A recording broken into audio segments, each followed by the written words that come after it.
Assalamualaikum warahmatullahi wabarakatuh. Halo semuanya, perkenalkan nama saya Syarifah Munawara. Saya berasal dari Prodi Gizi dengan dosen pengampu Ibu Nursianti Syam, MSI.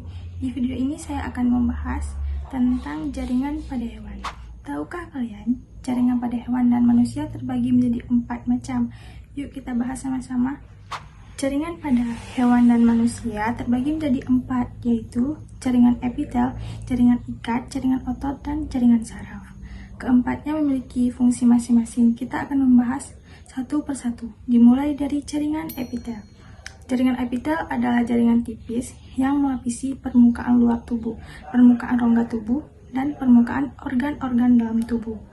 Jaringan epitel yang melapisi permukaan luar disebut epidermis. Jaringan epitel permukaan rongga tubuh disebut mesotelium. Jaringan epitel organ dalam disebut endotelium. Ada beberapa fungsi jaringan epitel, diantaranya transportasi atau pengangkutan zat, absorpsi atau penyerapan, pelindung jaringan di bawahnya, serta sekresi dan ekresi. Berdasarkan strukturnya, jaringan epitel terbagi beberapa macam, diantaranya pipi, kubus, dan silindris. Selanjutnya, jaringan ikat. Jaringan ikat terbagi beberapa macam, diantaranya jaringan ikat padat. Jaringan ikat padat tersusun atas matriks ekstraseluler berupa serabut kolagen yang tersusun rapat, contohnya tendon dan ligamen. Jaringan ikat longgar. Jaringan ikat longgar matriksnya berupa cairan lendir. Terdapat serabut kolagen yang fleksibel tetapi tidak elastis dengan susunan longgar, contohnya mengikat bagian bawah epitel dengan jaringan lainnya.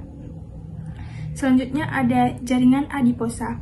Jaringan adiposa tersusun sel adipos yang sedikit ekstraseluler. Fungsi dari jaringan adiposa adalah untuk menyimpan cadangan makan, menahan panas, dan bantalan pelindung organ. Letaknya biasanya di bawah kulit dan permukaan organ.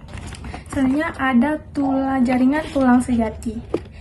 Jaringan tulang sejati tersusun atas sel-sel euterosit yang terletak di dalam rongga bernama kakuna.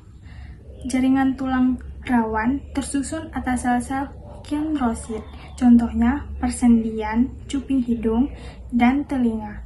Dan terakhir ada jaringan darah. Jaringan darah tersusun atas komponen plasma darah. Sel darah merah disebut eritrosit, sel darah putih leukosit, dan keping darah trombosit. Selanjutnya kelompok jaringan hewan, jaringan otot. Jaringan otot adalah jaringan yang berfungsi sebagai alat gerak aktif dan saringan yang terbagi menjadi 3, yaitu otot polos, otot lurik, dan otot jantung. Otot polos bekerja secara involuntar atau tak sadar, terdapat di organ-organ dalam. Otot lurik bekerja secara sadar, terdapat di rangka, dan otot jantung bekerja involuntar, tak sadar, terdapat di jantung. Kelompok jaringan yang keempat adalah jaringan saraf. Jaringan saraf adalah komponen penyusun sistem saraf yang berfungsi untuk mengatur dan mengontrol fungsi tubuh. Jaringan saraf tersusun atas neuron atau sel-sel saraf yang saling berhubung mulai dari reseptor sampai ke saraf pusat.